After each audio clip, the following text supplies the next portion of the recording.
what's up guys, Gons here for the Face Like the Sun YouTube channel with a quick update here. There was just an explosion in the cargo in China, and this is very interesting. This comes at a time when, just a few days after the IMF pretty much said that they're going to push the announcement to make the yuan, or basically China, into reserve currency status into next year.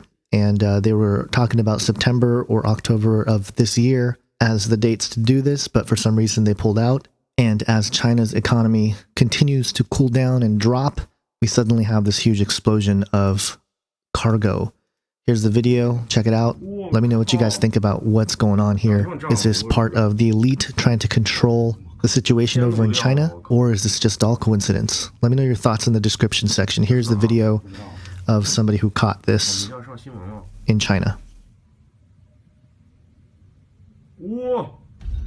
我日楼都在晃，去球啊！我靠，原子弹吗？这是！我操！楼上玻璃碎了，我操！这冲击力太大了！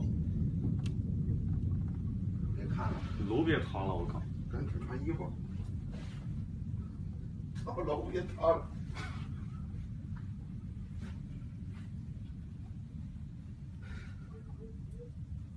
还会炸？